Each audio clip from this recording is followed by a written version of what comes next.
الرحمن الرحيم الحمد لله رب العالمين الحمد لله رب العالمين والصلاة والسلام على سيد المرسلين وعلى آله وأصحابه أجمعين.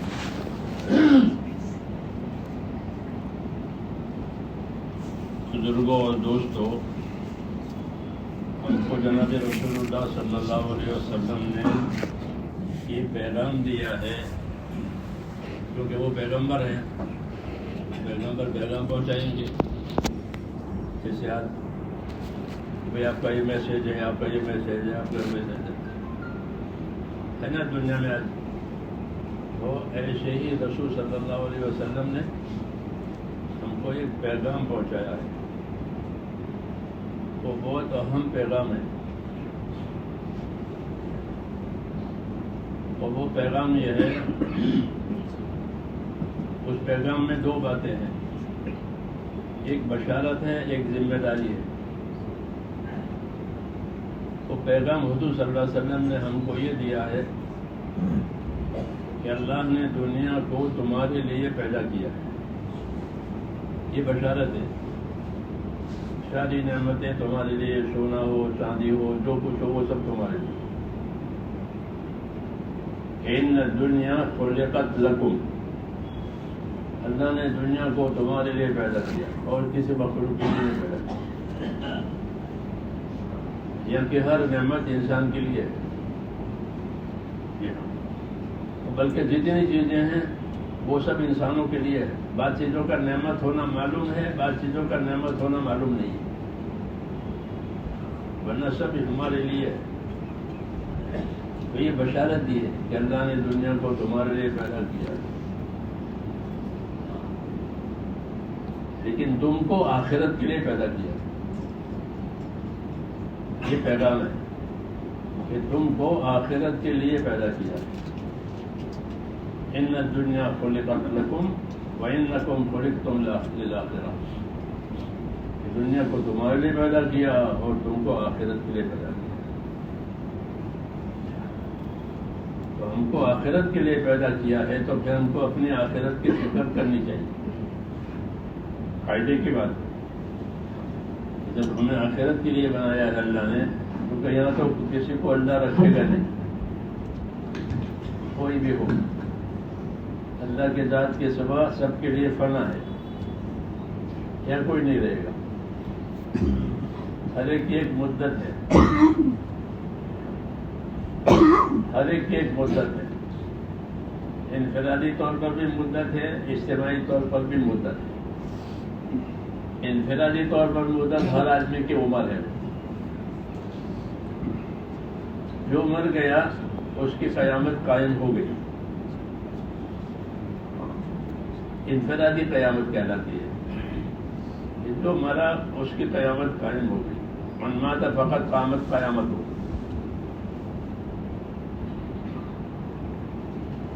تو یہ انفرادی قیامت ہے، ہر آدمی کی موت. اور ایک اجتماعی قیامت ہے کہ سب کی موت ہو. یہ کیوں بتایا؟ یہ اس لیے بتایا کہ تمہارا رخ جو ہے آخرت کی طرف ہے. کوئی سمجھے نہ سمجھے، مانے نہ مانے، لیکن وہ آخرت کی طرف جا ہی رہا ہے. لقمان حکیم اپنے بیٹے سے یہ کہتے تھے، بیٹا تو جب سے پیدا ہوا ہے تیرا سفر آخرت کی طرف ہے. تو ہم میں سے وہ ہر ایک اس کا رخ آخرت کی طرف ہے، کیونکہ اللہ نے ان کو آخرت کے لیے پیدا ہی کیا. ایک بات، جب آخرت کے لیے پیدا کیا ہے تو سمجھدار وہ ہے جو آخرت کی فکر کرے.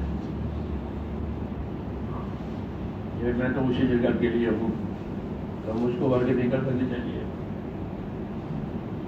اس لیے حضور صلی اللہ علیہ وسلم نے فرمایا کہ الکیس من دان نفسہ وعمل لما بعد الموت، کہ باہوش آدمی وہ ہے کہ جو اپنی ذات پر قابو کرے.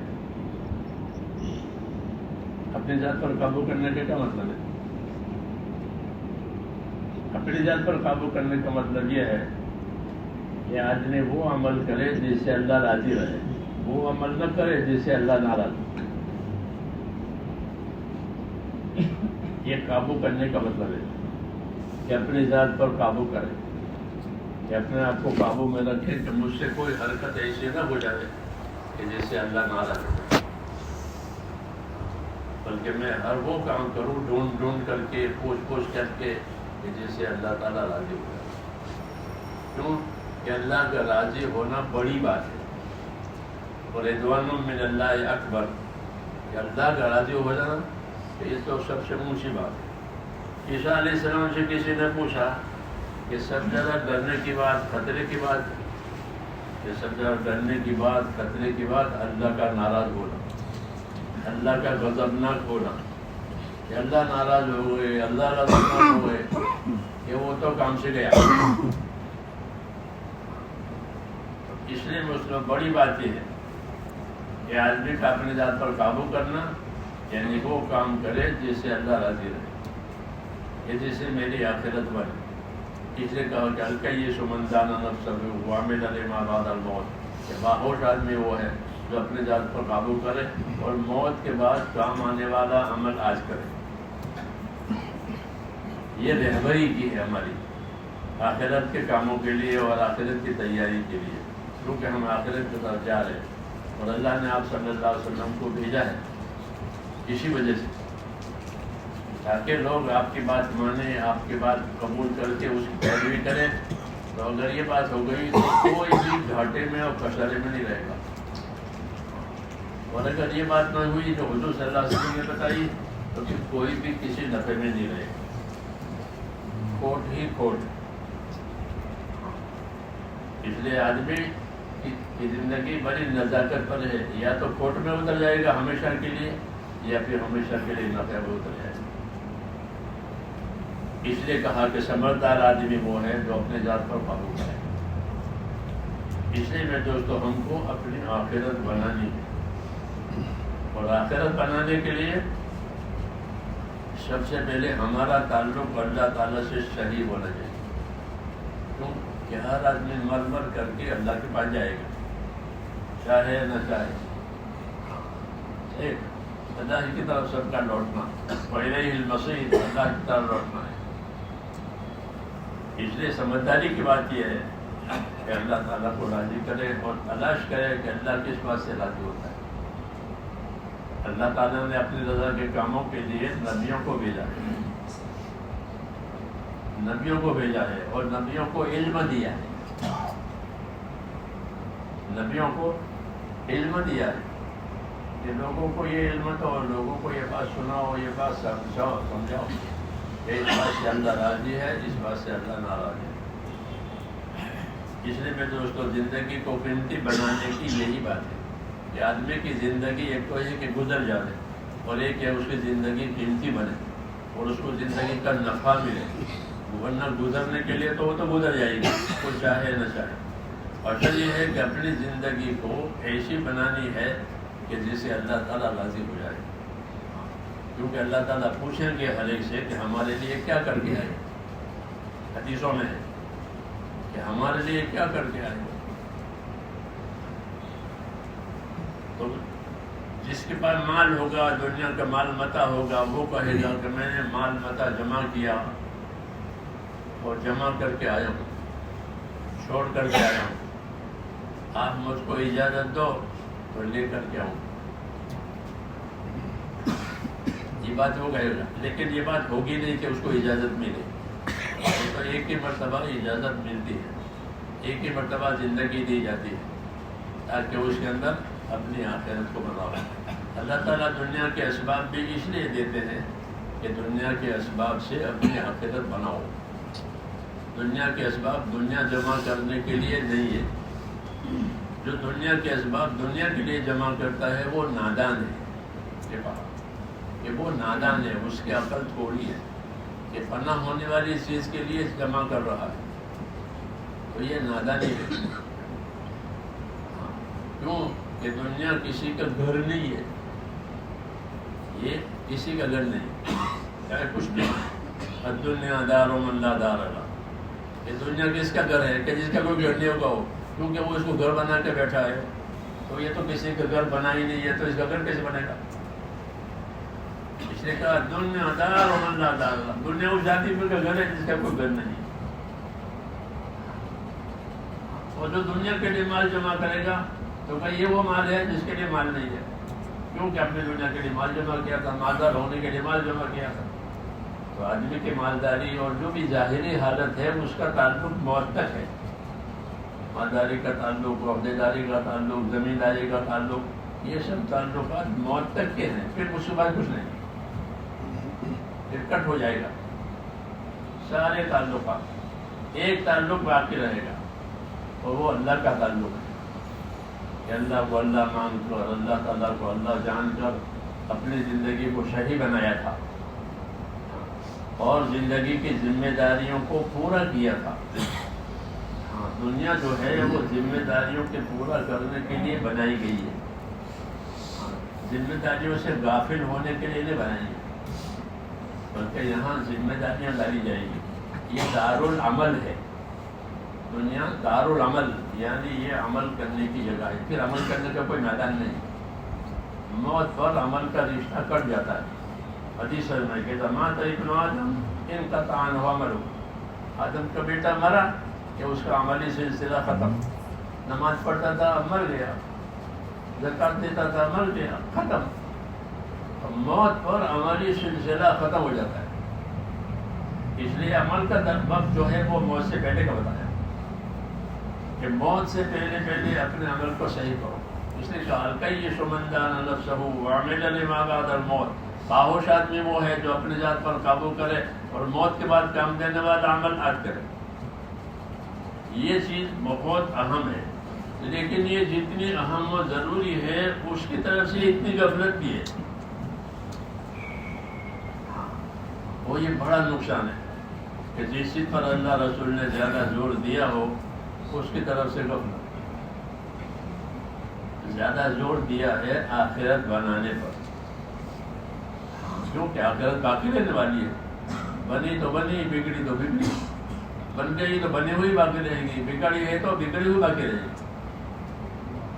ہاں، آخرت کا معاملہ ایسا ہے کہ آخرت کو اللہ تعالیٰ نے باقی رکھنے کے لیے بنایا، اب کوئی چاہے باقی بگاڑے اس کو تو اس کی بگڑی ہوئی باقی رہے گی، اور کوئی بناوے تو بنی ہوئی باقی رہے گی، تو وہاں جا کے کوئی سدھارے کیسا نہیں ہوگا۔ اس لیے نبیوں کو بیس کر کے آخرت کی دعوت دی ہے، ہر نبی نے آخرت پر زور دیا ہے، اور یہی اصل ہے۔ صحابہ کرام کہتے تھے کہ ہماری فکریں، ہمارے عزائم، ہمارے ارادے آخرت بنانے کے ہیں، انما ہممنا الآخرہ، کیوں کہ وہ باقی رہنے والی ہے، یہ باقی رہنے والی نہیں ہے، وہ باقی رہنے والی ہے، تو جو چیز باقی رہنے والی ہے اس کو کیوں بگاڑے؟ اس لیے اصل دعوت یہ ہے کہ اپنی آخرت کو بناؤ، اور اس میں ایک تو اپنا ایمان، اللہ کا تعلق بنانا ہے، آدمی کا تعلق اللہ تعالیٰ سے صحیح ہو جائے، یہ اصل ہے۔ ہر آن آدمی یہ سوچے کہ میرا اللہ مجھ سے راضی رہے، تو کیا ہوگا کہ اسی سے سارے حالات ٹھیک ہو جائیں گے۔ بزرگوں نے یہ فرمایا ہے کہ من اصلح ما بینہ و بین اللہ اصلح اللہ ما بینہ و بین خلقہ، کہ جو لوگ اپنا اور خدا کا معاملہ ٹھیک کر لیں گے تو اللہ ان کا اور مخلوق والا سارا معاملہ ٹھیک کر دے گا۔ کتنے آسان بات ہے، اور اللہ کو اللہ سے معاملہ ٹھیک کرنا بہت صحیح، بہت آسان ہے، نہ وقت لینا پڑے گا۔ اللہ بڑے لوگوں سے وقت مانگتے ہیں کہ آپ کو وقت دو، کچھ آپ سے کہنا سننا ہے، اللہ سے بڑا تو کوئی ہے نہیں، سب سے بڑا کیا اللہ، لیکن اسے وقت نہیں لینا پڑے گا۔ جب آپ اس کی طرف رجوع کرو گے اللہ جب بھی قبول کر لے گا، رات میں، دن میں، سفر میں، حضر میں، جب اللہ تعالیٰ کے بندہ رجوع کرے گا اللہ اسی وقت قبول کر لے گا۔ ایسا رکھا ہے معاملہ، آسان معاملہ رکھا کہ کتنے گناہ ہو گئے ہیں، 80 برس سے گناہ کر، تو کوئی بات نہیں، جب یہ کہے گا کہ یا اللہ مجھ سے غلطی ہو گئی، میں نے گناہ کیے ہیں اور تم اس کو معاف کر دے، تو اللہ معاف کر دے گا، اور صرف معاف نہیں کرے گا بلکہ جیسے متقیوں کو، پرہیزگاروں کو جنت میں اتارے گا، معافی مانگنے والوں کو بھی جنت میں اتارے گا. ہاں، متقیوں کو تو جنت میں اتاریں گے، ان کے لیے تو بنی ہے جنت. لیکن متقی نہیں ہے، بلکہ معافی مانگی ہے اور صحیح معافی مانگی ہے اپنے گناہوں کی، کہ اللہ تعالیٰ اس کو بھی متقیوں کی منزل پر اتارے گا، پرہیزگاروں کی منزل پر اتارے گا. کتنا بڑا احسان ہے اللہ کا.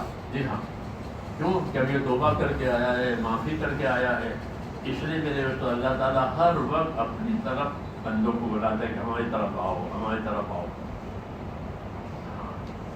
لیکن اس کے ساتھ اس کا نفس لگا ہوا ہے اور شیطان لگا ہوا ہے. یہ دونوں راہ مارتے ہیں، یہ دونوں اس کی راہ مارتے ہیں.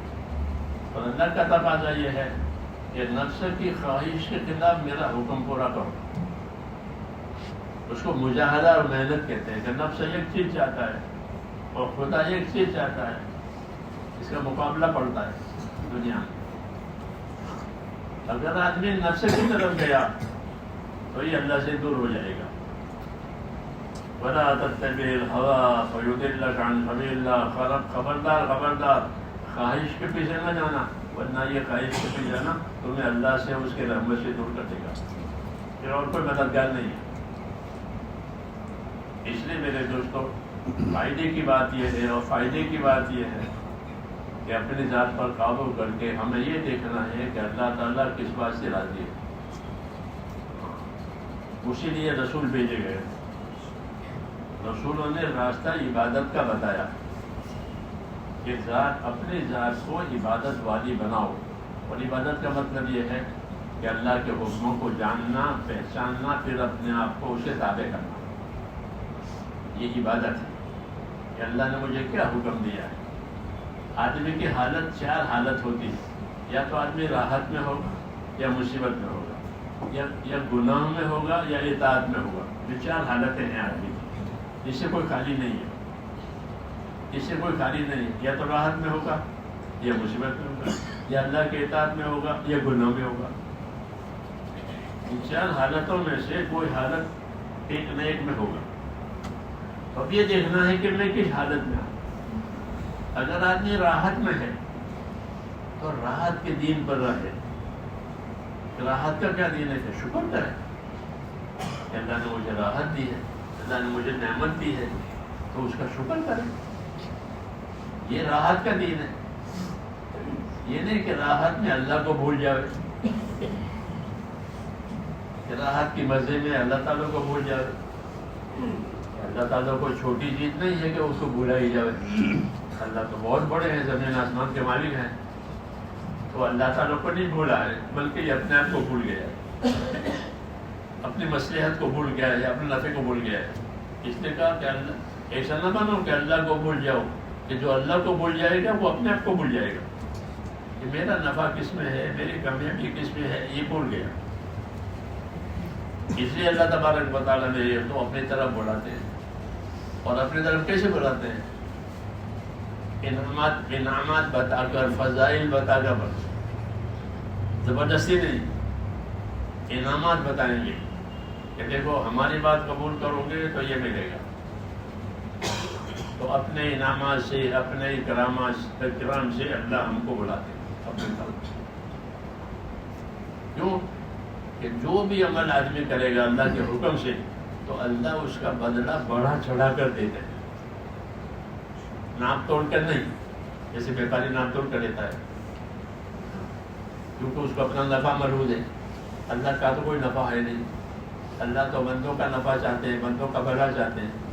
اس لیے بندہ کوئی بھی عمل کرے گا تو اللہ اس کا بدلہ بڑھا چڑھا کر دیں گے. اس لیے فضائل کا علم دیا ہے. اس کا فضائل کا علم دیا، لیکن فضائل کا علم لوگ پڑھتے نہیں ہیں، دوسری چیزیں پڑھتے ہیں.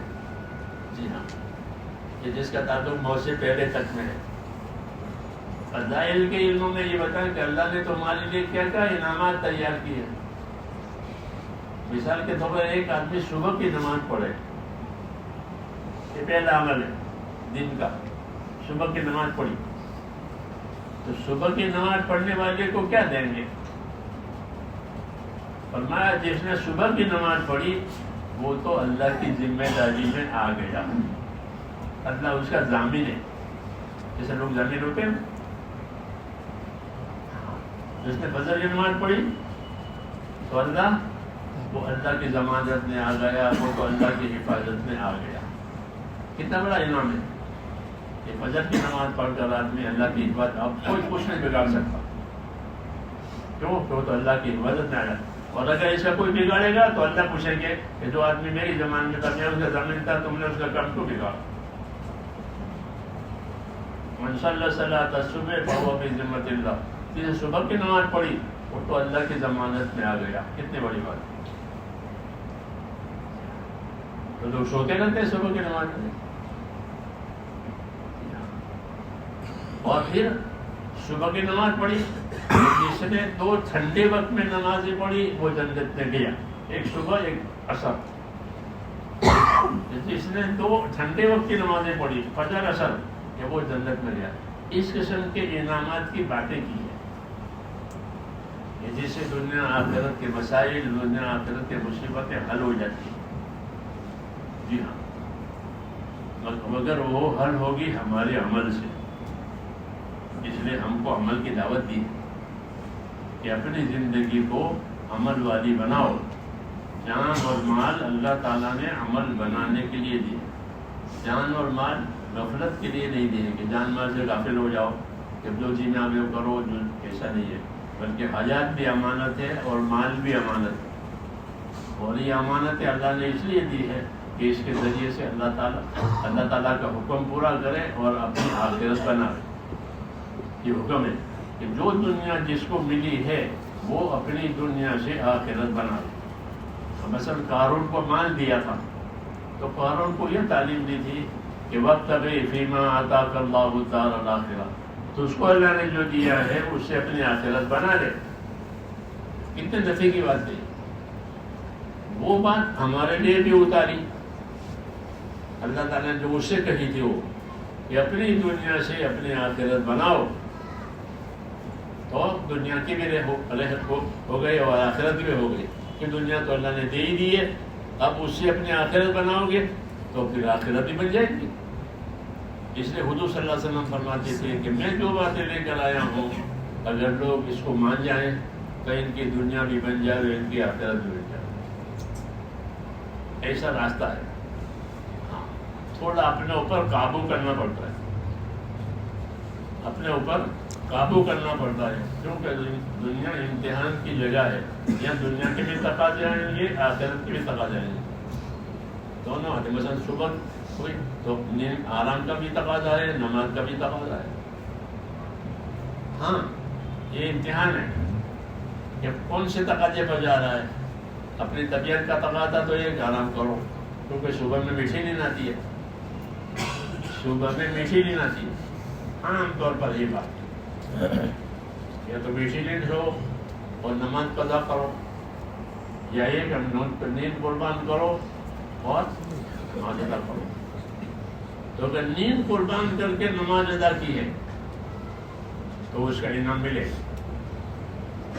جس نے عشاء بھی نماز سے پڑھی، جماعت سے پڑھی، اور فجر بھی جماعت سے پڑھی تو اس کو کیا ملے گا کہ پوری رات عبادت میں کھڑا رہنے کا ثواب ملے گا. عشاء جماعت سے پڑھی، فجر جماعت سے پڑھی، کتنا انعام ملے گا کہ پوری رات عبادت میں کھڑا رہا. کیونکہ سارا سال یہ اس طرح گزارے کہ عشاء بھی تو اس کی ساری سال کی راتیں عبادت میں گزاری. شب قدر بھی اسی میں آ گئی، شب بارات بھی اسی میں آ گئی. اس لیے ہم کو یہ فضائل سمجھائیں. آج ہمارے اندر سے فضائل کا علم غائب ہے. جسے ہمارے عملوں میں رسمیت ہے، رجم کر لیتے ہیں. تمہیں کیا میں پتہ نہیں. ابھی عشاء کی نماز پڑھی کیا مجھے کو پتہ نہیں. کہ آدمی بازار سے گزرتا ہے تو بازار سے گزر کا دین اس کے پاس ہوگا. بازار سے گزرے تو بازار سے کیسے گزرے کہ بازار سے بازار کا ذکر کرتے ہوئے گزرے. مسلمان ہے تو بازار میں بازار کا ذکر کرتے ہوئے گزرے. ایک مثال دے رہا ہوں کہ ہم جہاں سے جائیں جو کام کریں اپنی آخرت بناتے ہوئے کریں, کیونکہ ہم کو آخرت کے لیے پیدا کیا ہے, جیسے حضور نے فرمایا. تو مثال کے طور بازار سے گزرا تو بازار کا کلمہ پڑھا, بازار کا کلمہ پڑھا تو کیا ملے گا کہ جو بازار میں جا کر بازار کا کلمہ پڑھے گا اسے 10 لاکھ نیکی ملے گی. اس سے بڑی کوئی تجارت نہیں ہے, اس سے بڑی کوئی تجارت 10 لاکھ. کیوں کہ بازار میں بازار کا کلمہ پڑھا. بازار میں تو جانا ہی جانا ہے تو بازار کا کلمہ پڑھ کے جاؤ تو کیا ہوگا کہ آخرت بھی بنے گی اور بازار کے کام کے لیے تو جا ہی رہے ہو, بنا ہی رہے ہو. اس کو دین کہتے ہیں. علم و ذکر جو ہماری تبلیغ میں اس کا یہ مطلب ہے, لیکن اس کی طرف دھیان نہیں ہے. علم و ذکر کی طرف خروج خروج خروج, تو خروج سوکھا خروج ہے, سوکھا خروج ہے. خالی بریانی ہے, بریانی کے چاول ہے, بریانی کا سامان نہیں ہے. تو خالی خروج ہو تو ایسے سے بریانی کے چاول, لیکن بریانی کے چاول سے بریانی نہیں بنتی. بنتی ہے تو خالی خروج سے دین نہیں بنے گا. اس غلطی میں بہت لوگ ہیں. علم و ذکر غائب ہے, علم و ذکر غائب ہے. حالانکہ یہ سب مل کر کے تبلیغ ہے کہ علم و ذکر کے ساتھ ہو. علم و ذکر کیا مطلب ہے؟ علم و ذکر کا مطلب یہ ہے کہ ہر کام میں یہ دیکھو کہ اللہ کیا کہہ رہے ہیں اور نبی سے اس کا کیا طریقہ بتایا. اس کو علم و ذکر کہتے ہیں. جو حالت ہو اس حال میں یہ دیکھو کہ اللہ کیا کہہ رہے ہیں, یعنی کیا حکم دے رہے ہیں. پھر نبی نے اس حکم کے پورا کرنے کا کیا طریقہ بتایا ہے, اس کو علم و ذکر کہتے ہیں. تو علم و ذکر ہر حالت کے لیے ہے. جو بھی حالت مسلمان کی ہو اس کا علم و ذکر اسے پاس ہو تو اس کی ساری زندگی دین بن گئی. ہاں یہی طریقہ ہے. جیسے ریل 2 پٹڑی پر چلتی ہے, ایک پٹی پر 2 پٹی, ایسے ہماری زندگی علم و ذکر پر گزرے گی. 2 یہی پٹڑی ہے. علم یعنی دین کے کام کا کیا علم ہے وہ کچھ, اور پھر اس کا کیا طریقہ ہے, اس کو علم و ذکر کہتے ہیں. اس لیے تبلیغ میں یہ رکھا گیا علم و ذکر کہ جو کام کرو اس کا حکم معلوم کرو, اور حکم معلوم ہو گیا تو حکم پورا کرنے کا طریقہ معلوم کرو. جیسے نماز 5 مرتبہ ہے, اس کے طریقے الگ الگ ہیں نماز کے. یہ خاموش ہو کے پڑھنی ہے, یہ زور سے پڑھنی ہے, یہ 4 پڑھنی ہے, 3 پڑھنی ہے. طریقے الگ الگ ہوتے ہیں. حکم تو ہے کہ نماز قائم کرو 5 اور طریقے الگ الگ ہوتے ہیں. اس لیے دین بنتا ہے حکم معلوم کرنے سے, طریقے جاننے سے. حکم معلوم ہوا, طریقہ جانا, تب دین بن گیا. ہر کام تو مسلمان کا کوئی بھی کام دین کے خلاف نہیں ہوتا. وہ اپنے ہر کام کو دین بناتا ہے. اس لیے وہ مسلمان ہے. مسلم یعنی مان کر کے چلنے والا. یہ ہمارا نام رکھا ہے اللہ نے, وہ سماکم المسلمین. اللہ نے تمہارا نام مسلم رکھا. کہ مسلم کس کو کہتے ہیں کہ جو اللہ کی مان کر کے چلے, کہ مجھے اللہ نے یہ حکم دیا ہے اور یہ طریقہ دیا ہے, مجھے اللہ نے یہ حکم دیا ہے, یہ طریقہ دیا ہے. تبلیغ میں یہ مطلوب ہے علم و ذکر, تاکہ اس کا کوئی عمل دین کے خلاف نہ ہو. شادی ہو, کوئی بھی ہو, اس کا علم, اس کا ذکر, یعنی کیا حکم ہے, کیا طریقہ ہے, کیا حکم ہے, کیا طریقہ ہے. اصل ہماری تبلیغ کا یہ مقصد ہے. اس طریقے کی تبلیغ چاہیے. تو پھر دیکھنا حالات بدل جائیں گے. ابھی ہماری تبلیغ ناقص ہے, اس لیے حالات نہیں بدل رہے ہیں. ورنہ دین آیا حالات بدل جائیں گے. حضور صلی اللہ علیہ وسلم مدینہ گئے, مدینہ کے حالات بدل گئے. ہاں, لیکن چونکہ ہماری بات ناقص ہے, ہاں اس کو سیکھا نہیں جا رہا ہے, پوچھا نہیں جا رہا ہے, چل رہے ہیں. ایسا نہیں ہے میرے دوستوں. اللہ نے ایک کام دیا ہے. کیا دیا ہے؟ ایک کام دیا ہے, ایک ذمہ داری دی ہے, اور اس کے ساتھ بڑے بڑے وعدے, بڑے بڑے وعدے, اور اللہ کے وعدے. اللہ جان سچا کون ہوگا؟ اس لیے میرے بھائیوں اپنے دین کو سمجھنے کی ضرورت ہے کہ ہم اپنے دین کو سمجھیں کہ اللہ نے ہم پر کیا ذمہ داری ڈالی ہے. یہ دنیا کی زندگی ذمہ داریوں کے سمجھنے کی ہے کہ اپنی ذمہ داری سمجھو اور ذمہ داری سمجھ کر پوری کرو. تو پھر یہ ایمان والے کہہ رہے ہیں ان کی برکت سے دنیا میں خیر آئے گی. ہاں ہماری وجہ سے دنیا میں خیر آئے گی کیونکہ ہمارے پاس جو راستہ ہے وہ سچا راستہ ہے. جو راستہ ہمارے پاس ہے وہ حق ہے, سچا راستہ ہے. جب یہ ہماری زندگی میں ہوگا اور ہم اس کو چلائیں گے تو دنیا میں خیر آئے گی. حضور صلی اللہ علیہ وسلم مدینہ منورہ گئے تو مدینہ میں ایک بخار تھا پہلے, جو بھی مدینہ جاتا اس کو وہ بخار ہوتا. جیسے اب یہ بیماری گئی نہیں, ایسے بیماری حضور صلی اللہ علیہ وسلم کے جانے کے بعد وہ بیماری ختم ہو, حالات بدل گئے. لوگوں میں دشمنی تھی, انصار میں وہ دشمنی ختم ہو گئی. حالات بدل گئے. کیوں؟ کہ دین آیا. دین کا کام ہی یہی ہے کہ جب دین آ گئے حالات بدل جائیں گے, مصیبتیں ختم ہو جائے گی, پریشانیاں ختم ہو جائے گی, چین کی زندگی ملے گی. من عمل صالحا من ذکر او انثى وهو مؤمن فلنحيينه حیاتا طیبہ. جو لوگ ایمان لائیں گے, اخلاص کے ساتھ نیک عمل کریں گے, ہم ان کو دنیا میں جینے کے لیے پاک زندگی دیں گے. یہ کہا دنیا میں جینے کے, آخرت تو الگ ہے. ہم ان کو دنیا میں جینے کے لیے پاک زندگی دیں گے. وہ زندگی پریشانیوں سے پاک ہوگی, وہ دشمنیوں سے پاک ہوگی, وہ گناہوں سے پاک ہوگی, ہاں الجھنوں سے پاک ہوگی. کہ ہم ان کو دنیا میں جینے کے لیے پاک زندگی دیں گے. یہ وعدہ ہے. اس لیے میرے دوستو ہم کو اپنی زندگی پر نظر کرنے کی ضرورت ہے. ہم کو اللہ نے ایک زندگی دی ہے, ایک کام دیا ہے. دعوت و تبلیغ کے راستے سے مولانا الیاس فرماتے تھے کہ نبیوں کا کام ہے, وہ ہم کو دیا ہے. تو جو انعام نبیوں کو ملتے وہ ہمیں ملیں گے, جو مدد نبیوں کو ملتی ہے وہ ہمیں ملے گی, جو دعا نبیوں کی جس طرح قبول ہوتی ہے ہماری بھی قبول ہوتی ہے. کام وہی ہے, کام وہی ہے, بس اس کا حق ادا کرنا ہے. کیا کرنا ہے؟ اس کا حق ادا کرنا ہے.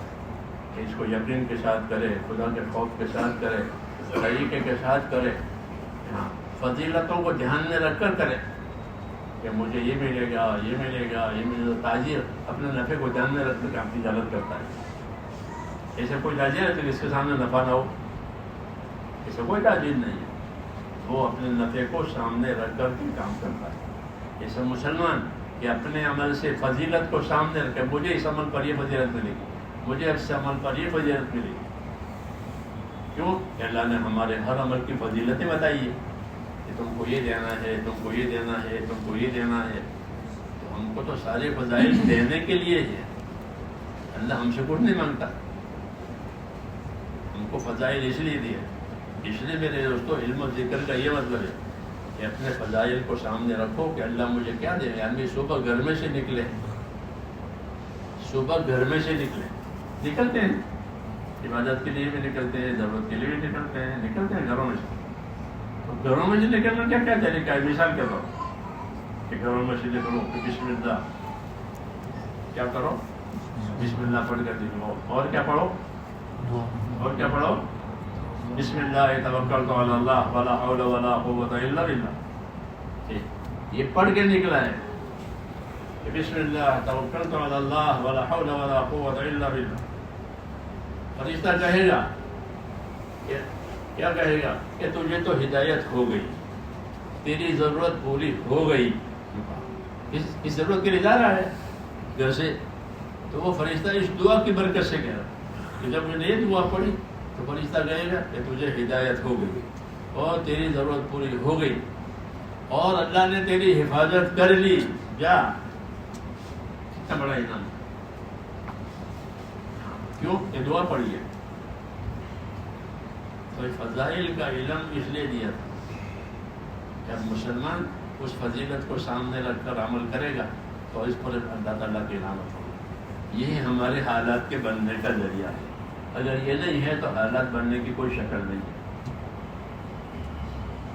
اس لیے دین کے کام کو میرے تو سیکھنا ہے اور سیکھ کر سمجھ کر کرنا ہے، فضائل کے ساتھ، پابندی کے ساتھ، اخلاص کے ساتھ. اخلاص کے ساتھ کریں گے، آخرت بنانے کے لیے کریں گے تو وہ قابل قبول ہو جائے گا. کوئی اخلاص نہیں ہے تو وہ قابل قبول نہیں ہے. کہ اللہ کے لیے کریں گے، اخلاص کے لیے کریں گے تو وہ قابل قبول ہے. وہ حضور صلی اللہ علیہ وسلم کے طریقے پر کریں گے. حضور صلی اللہ علیہ وسلم نے یہ طریقہ بتایا، یہ طریقہ بتایا، یہ طریقہ بتایا. کیوں؟ ہم کو تو ایک ہی طریقہ دیا ہے. ایک خدا ہے، ایک نبی ہے. ایک خدا ہے وہ حکم دے گا، ایک نبی ہے وہ طریقہ بتائے گا. آگے ہم کچھ نہیں جانتے. اللہ رسول بس، اس کو دین کہتے ہیں. کہ جب دین زندگی میں آ جائے گا تو سارے حالات ٹھیک ہو جائے گا. کوئی شک نہیں کہ اللہ تعالیٰ نے لوگوں کے حالات ان کے معنوں سے، ان کی چیزوں سے نہیں بنے. ان کے مالدار ہو گئے تو ان کے حالات بن گئے، عہدیدار ہو گئے تو حالات بن گئے. نا، ان کے حالات بنیں گے، یہ دیندار بنیں گے تب. جب دیندار بنیں گے تو ان کے حالات بن جائیں گے. جن حالات کو وہ چاہتے ہیں وہ اللہ دے دے گا. اس لیے کہا من عمل صالحا من ذکر او انثی وهو مؤمن فلنحيينه حیاۃ طیبہ. کہ جو لوگ ایمان لائیں گے، اخلاص سے نیک عمل کریں گے، ہم ان کو دنیا میں جینے کے لیے پاک زندگی دیں گے، صاف ستھری زندگی دیں گے. اس کا یہ راستہ ہے. اللہ نے ہم کو یہ دین دیا ہے، دین کا کام دیا. اب ہم اپنے آپ کو پابند کریں. اگر یہ نہیں ہے پھر کوئی راہ کامیابی کی نہیں. چاہے مال ملے، عہدے ملے، زمین ملے، خود موت تک کا مسئلہ ہے. وہ بھی موت سے پہلے بھی اللہ چاہیں گے تو حالات بنیں گے، نہیں تو نہیں بنیں. چاہے اسباب مل جاوے لیکن حالات کا بننا تو اللہ کے ہاتھ پہ ہے.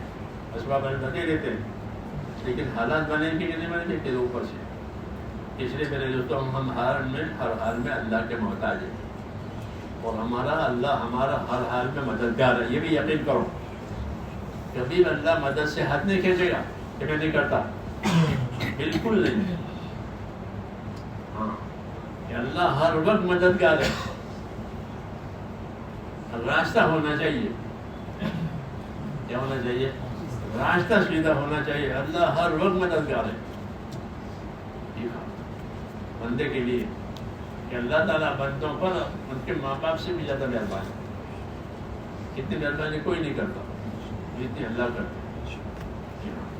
اس لیے میرے دوستوں حدیثوں میں کہ اللہ سے اچھا گمان رکھو، اللہ سے اچھا گمان رکھو. تمہاری موت اس حال میں آئے کہ تمہارا گمان خدا کے ساتھ اچھا ہو. اچھا گمان رکھے اللہ کے ساتھ اور عمل وہ کرے جسے اللہ راضی ہو. اچھا گمان، اچھا عمل، یہ کامیابی کا راستہ ہے. یہی مقصد ہے دعوت کا، یہی مقصد ہے محنت کا کہ اللہ سے ہمارے معاملہ اچھا ہو جائے. کہ اس کے حکم کو دیکھا جائے گا، رسول صلی اللہ علیہ وسلم کے طریقے کو دیکھا جائے گا اور اللہ سے اچھا گمان کر کے دین کے تقاضے پورے کیے جائیں گے. مسلمان کے ذمے ہے، مسلمان کے ذمے ہے کہ اپنے جان مال سے وہ اللہ کی عبادت کرے، فرائض ادا کرے، حرام سے بچے اور جو دین کے تقاضے آ گئے اس کے پورا کرنے کی کوشش کرے. پورا تو اللہ کرے گا. ہمارے ذمے کہ ہمارے ذمے کوشش رکھیے کہ تم کوشش کے ذمہ دار ہو. کوششوں پر وعدے ہیں تو کوشش کرو گے پھر اللہ اپنا وعدہ کر کے جو تم سے نہیں ہوتا وہ اللہ کر دے گا. کیونکہ ہم نے اپنے کوشش لگائی، تم نے کوشش لگائی تو اللہ اپنی قدرت لگائے گا. لیکن کوشش بھی نہ کریں کہ پھر ہاں حضور نے ہم کو یہ تعلیم دی کہ تم اپنی کوشش تو کر لو، پھر آگے دیکھو اللہ کیا کرتے ہیں. اللہ کی مدد غیب میں ہے. جب بندہ کوشش کرتا ہے تو وہ غیب کی مدد ظاہر ہوتی ہے. اسے پھر تو ہمارے ذمے ہے کہ اللہ کے دین اور دین کا اپنے آپ کو پابند کریں اور اپنے دین کے مددگار بنیں. یہ دو کام. اپنے دین کے پابند بنو، اپنی انفرادی زندگی میں ہم دین کے پابند بنیں. حرام سے بچنا، فرائض کا ادا ہونا، سنتوں کی پابندی کرنا، یہ انفرادی زندگی میں ہے. اور ایک اجتماعی زندگی میں دین کا جو تقاضا ہے مل جل کر کے اس کو پورا کرو, مل جل کر کے اس تقاضے کو پورا کرو. یہ نصرت کہلاتی ہے. تو ہمارے دل میں استقامت ہے, ہمارے دل میں نصرت ہے. استقامت ذاتی زندگی میں کہ اپنے ذاتی زندگی میں اللہ کے دین کے پابند بنے, اور کوئی تقاضا ہے تو مل جل کر کے وہ تقاضا پورے کرنا ہے. تو یہ نصرت اور استقامت یہ تو ہمارے کام ہے. جب یہ ہوں گے تو پھر حق تعالیٰ شان ہو کے مدد آئے گی, حالات ٹھیک ہو جائیں گی. ہاں پکی بات ہے, پکی بات ہے. لیکن چونکہ یہ بات صحیح پوری طریقے سے ہو نہیں رہی, اس میں ہماری طرف سے کچھ کثر ہے, اس لیے بات نہیں بن رہی. اس لیے میرے تو ارادے کریں کہ اللہ کی طرف سے جو تقاضے آئیں گے وہ بھی پورے کریں گے, اور اپنی ذاتی زندگی کو دینی بنائیں گے. ذاتی زندگی بھی دینی بنے, اس خالی اجتماعی نہیں کہ اجتماعی زندگی میں تو نصرت ہوگی, ذاتی زندگی میں دین کی پابندی ہوگی. جی ہاں, نماز روزہ زکوٰۃ جو ہے وہ اس کے ہم پابند بنیں, تو سنت کے مطابق اس کو کریں کہ پھر اللہ سے دعا مانگے کام کر کے. ہاں تو اس دعا میں ہوگی قبولیت. ہاں کیونکہ دعا شرط کے ساتھ ہے, تم یہ کرو گے تو اللہ کہ میں یہ کروں گا. یہ معاملہ ہے اللہ کے ساتھ, تم جن کی مدد کرو گے تو ہم تمہاری مدد کریں گے. معاملہ ہے جس بازار میں مال دو تو مال ملے گا, مال نہیں دو تو مال کیسے ملے گا. تو اللہ سے معاملہ ہے کہ کچھ ہمیں کرنا ہے, پھر باقی اللہ کرے گا. ہمیں کیا کرنا ہے کہ اپنے آپ کو اپنے دین کا پابند کرنا ہے بزرگ کے طریقوں سے, اور اپنے دین کی مدد کرنی ہے. پھر باقی اللہ آگے کریں گے. جو ہم سے نہیں ہوتا وہ اللہ کر دے گا. اس کے لیے کہتے ہیں اللہ کے راستے میں نکلیں اور ایک ایسی زندگی بنائیں کہ اللہ کے دین کو مدد ملے اور اپنے اندر استقامت آئے. بتاؤ اس کے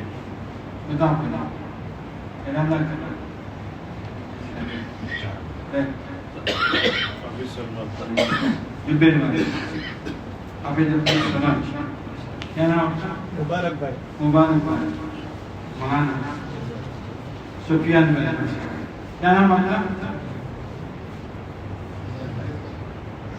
سہیل بھائی, عمران بھائی اللہ قبول کرو, عرفان بھائی اللہ قبول کرو, ڈاکٹر صاحب ڈاکٹر عرفان بھائی, وسیم بھائی, اور ماسٹر صاحب اللہ قبول کرو, عامر بھائی ماشاء,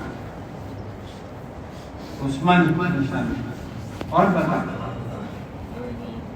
حاجی بھائی الحمدللہ, ابن سفیان انشاءاللہ, اور بتا حسین بھائی اللہ قبول کرو انشاءاللہ, فیصل بھائی اور بتا میرا